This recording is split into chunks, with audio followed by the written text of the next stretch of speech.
पुत्री की तस्वीर का संचय पिता के गर्भ में नहीं होता है। पुत्र की तस्वीर का संचय माता के गर्भ में नहीं होता है। पुत्री की तस्वीर का संचय अलग है, पुत्र की तस्वीर का संचय अलग है। लेकिन पनपते दोनों एक ही जगह ही, पर संचय दोनों का अलग अलग है। बनाने वालों ने गर्भ की हांडी बड़ी गजब बनाई, क्योंकि हांडी एक पुड़द दो है। दो पुड़द सबको नहीं दिखता, सबको केवल हांडी एक ही दिखती है। एक पुड़द में पुत्र पकाया जाता है और दूसरे पुड़द में पुत्री। ये बड़ी अजीब लीला कर्ता के दिमाग में उतरी। माता के प्रति पिता की भूमिका बहुत ही छोटी है, क्योंकि पिता का श्रेय बहुत दूर नहीं चलता, माता का श्रेय बहुत ही दूर ही चलता है। माता को रचना के बारे में कष्ट उठाना पड़ता है, इतना पिता को कभी नहीं। इसलिए पिता की भूमिका छोटी होती है। जो होना है, जितना महत्व है पिता का नहीं होता है, माता का ही होता है। परंतु पिता के बिना माता भी रचना नहीं कर सकती और माता के बिना पिता भी रचना नहीं कर सकता। एक एक के बिना अधूरा है। माता पिता के बिना रचना हो तो नहीं सकती, पर असंभव भी नहीं है। माता पिता बिना कोई शरीर की रचना करता है तो भी क्या हुआ, तत्व तो वो ही लेना पड़ता है जो माता पिता ने लिया। ऐसे ही धरती के पास सब चीज़ों का बीज तो मौजूद रहता है, पर जड़ के बिना उग नहीं सकता। ऐसे ही पुत्री का बीज माता के पास ही रहता है हरदम, पर वो पिता के जड़ के बिना उग नहीं सकता। ऐसे ही इंद्र धरती को जल देता है तब धरती अंकुरित होती है। ऐसे ही पिता माता को जल देता है तब माता अंकुरित होती है।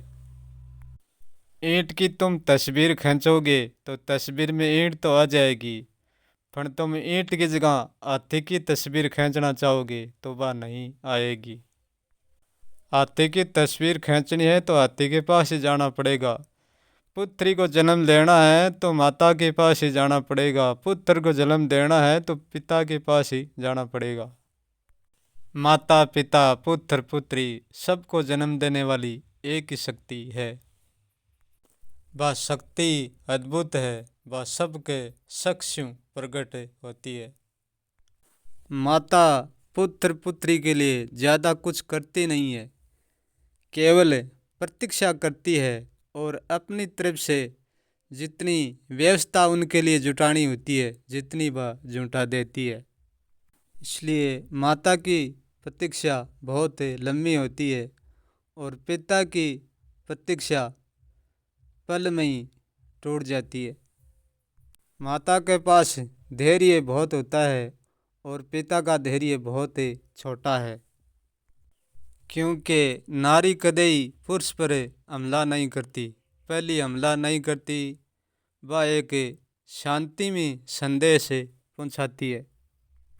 पुरुष हमलावर होता है, आगमन बहुत जल्दी कर देता है, क्योंकि स्त्री कभी हाँ नहीं करती, कभी ना नहीं करती, कभी अपने से पहल नहीं करती, वह एक इशारों में ही हाँ ना का जवाब देती है। पुरुष स्त्री का जवाब कभी सहजता से नहीं पकड़ सकता, क्योंकि स्त्री का राज एक स्त्रायण होता है, इनमें चातुरता है, अचतुरता नहीं है।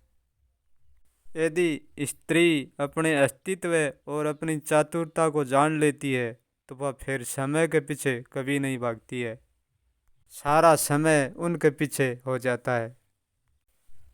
जो स्त्रियां पुरुष के पीछे पड़ी रहती है वो पुरुष के स्वभाव में ही खो गई, वह अपना अस्तित्व तो बिल्कुल ही भूल ही गई।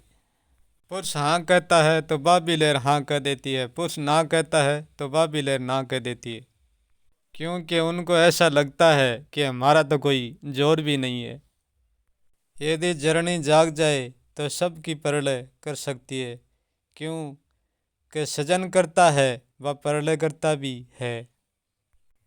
स्त्री को दूर की दुनिया से कुछ लेना देना नहीं है, क्योंकि वो अपनी घर की दुनिया से ही संतुष्ट है। यदि स्त्री विचार को जानना है तो मौन में प्रवेश करे। मौन महान शक्ति का स्रोत है। स्त्री महान शक्ति का हिस्सा है, पुरुष शक्ति का।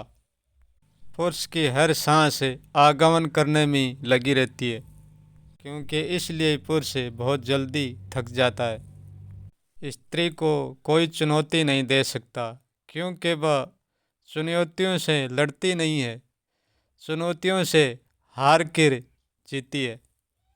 क्योंकि हार का सारा श्रेय शांति से होकर गुजरता है, केवल जीत तो अहंकार का परिणाम है।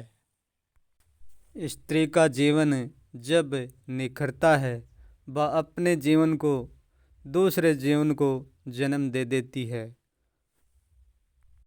मैं जब भी स्त्री की बात करता हूँ तो मेरा विचार कोई एक स्त्री से नहीं जुड़ा है, मेरा विचार एक स्त्री विचार से जुड़ा है।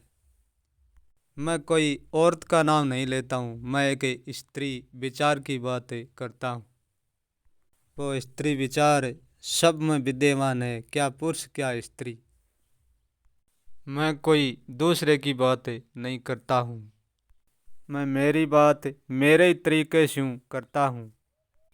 मैं जैसे बातें करता हूँ, मेरा तरीका ही वैसे ही है।